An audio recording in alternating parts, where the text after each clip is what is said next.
today. Senator Audu, a team member for Treasury at Access Bank, joins me for an update. Thank you so much for your time today, Audu. And take us through what the market has been, how the market has been this week, and what's your take on these newly issued T-bills?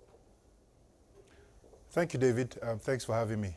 So as you rightly said, the Treasury Bills market has been quite active this week. The key component of that drive has largely been the money market liquidity.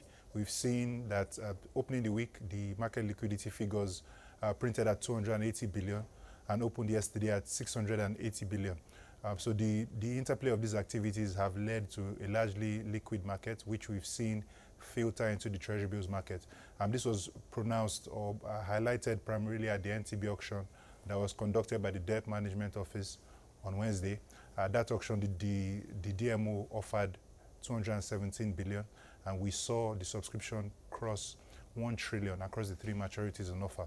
The DMO did overallot at the auction, about 200 billion more at 417 billion. And we saw, despite this overallotment, we saw rates across all 3 maturities decline. On the 91-day, we saw the stop rates coming at 0.1%, down from 1.29% at the previous auction.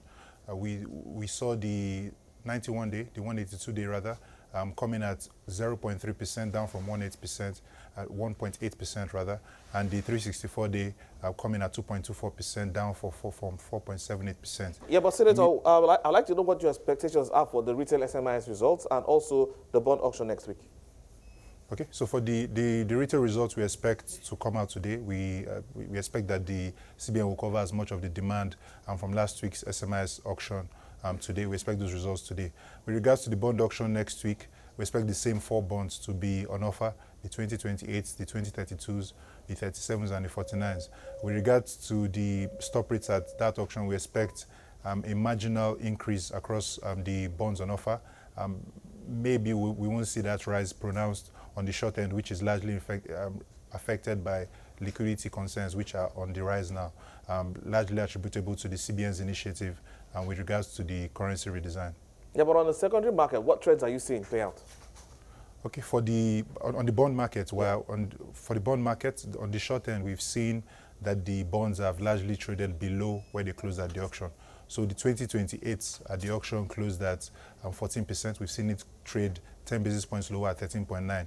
The story has been different on the long end of the curve, where we've not seen that liquidity rise really affect that. We've seen all the bonds, all three on